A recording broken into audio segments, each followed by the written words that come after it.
today I'm going to work on a thumbnail. There we go. Today I'm going to work on a thumbnail. I just actually did this process and my recorder did not record the screen capture. So I'm just going to kind of go over what I did and show you the simple process. Again, I use CorelDRAW. This is a monthly version, so they update it every time they update it, every month, I guess, once I pay the subscription. And I also use a CorelDRAW product for video. This is the 2018 version, although I have the 2020 version as well. For some reason, the 2018 version was working better for me when I was producing certain videos.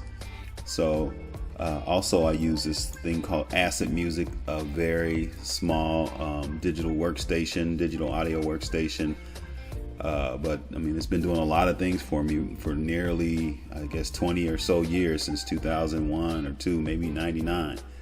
So I definitely like it. I like what I'm doing, and at one point I'll upgrade, but right now I just don't have to. So let's get back to CorelDRAW. And I've been doing a lot with ChatGPT and AI, and I've been making a lot of thumbnails.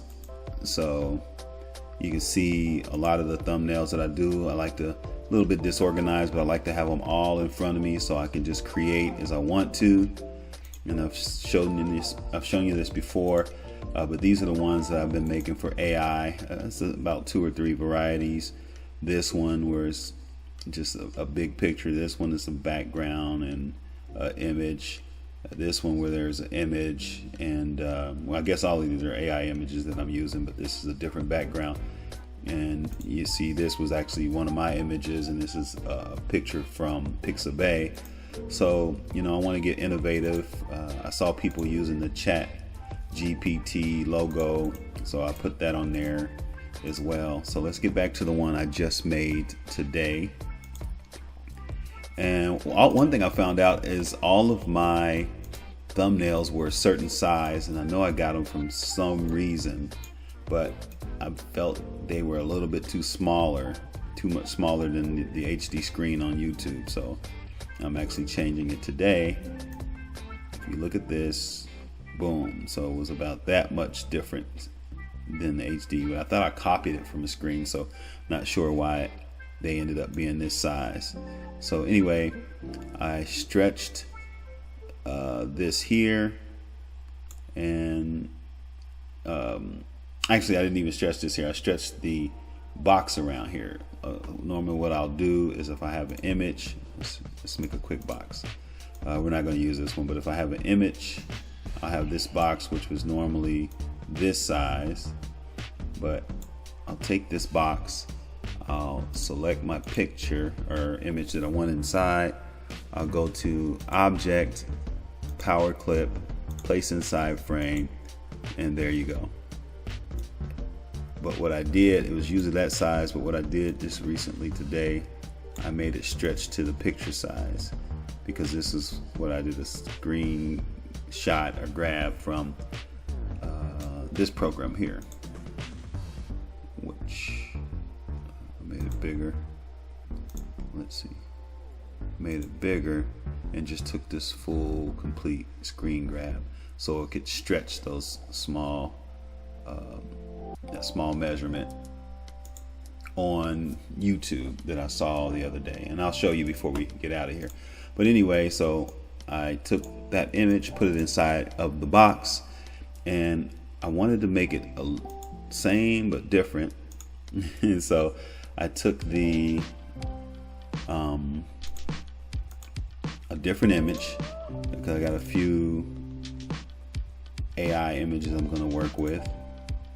So I took a different image, which is a PNG. So you can see everything is cut out, and I put it on this picture, and then I took the same text and put it on this picture as well.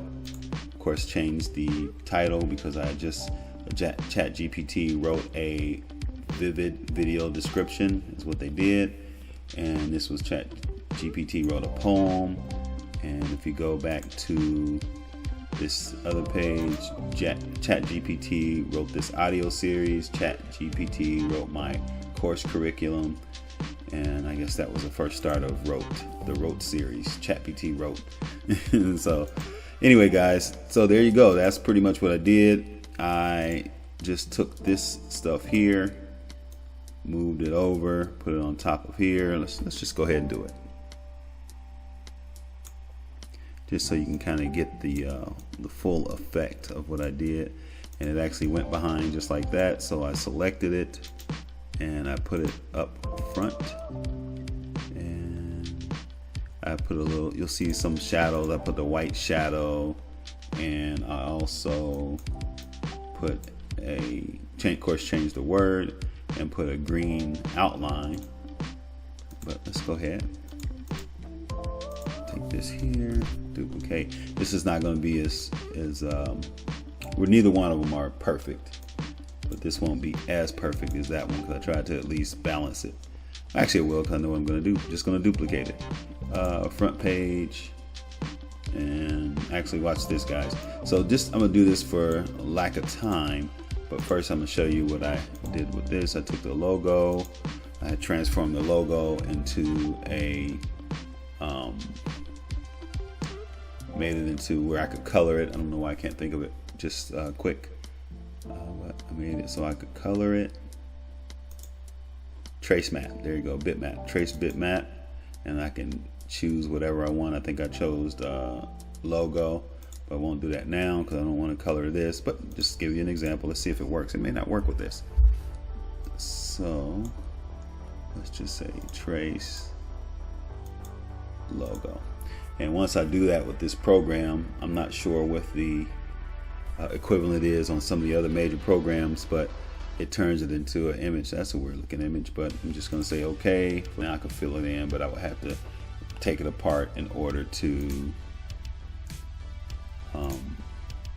color individual things. So I would have to go to object, group, ungroup all. I basically turned this into a bitmap, I guess, or a vector file that you can pull apart. Okay, where are we at here? So just to show you what I could do, or what I did to that logo. So now you see I can color everything that is different. So, but we're not going to worry about that because I'm actually going to keep this to the side. I may use it at one point.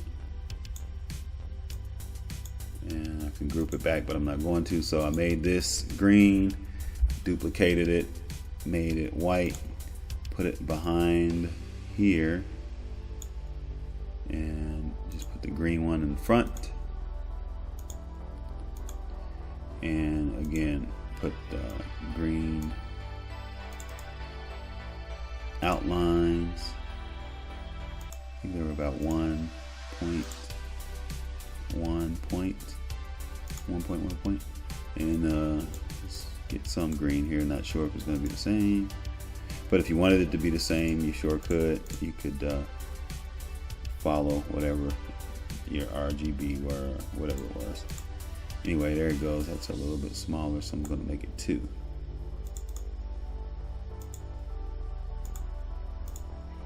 So there you go, guys. It's getting similar to what's up above, and that's how I did it.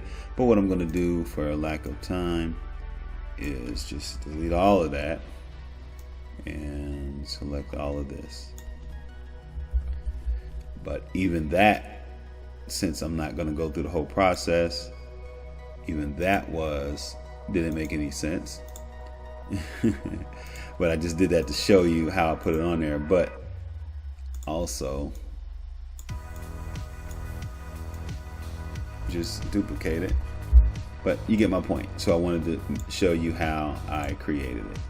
So there you go, guys. Thank you so much. Stop back for more tutorials, and I'm doing a lot on AI experience, AI experiment, a lot on ChatGPT. And you know, ChatGPT is the man, but you know, once some of the other AI or chat bots or certain things come into play, I'll check those out as well.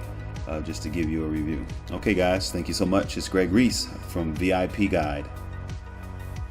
All right, guys, if you look, you see how that little edge right there, it doesn't go all the way to the edge. That one does. Mine does now, and it's just different ones, and it's the way they create their thumbnails. And if you look at this one, this is how I been creating my thumbnails, where it doesn't go all the way to the edge. You see right there, and now they do. All right, thanks. Bye-bye.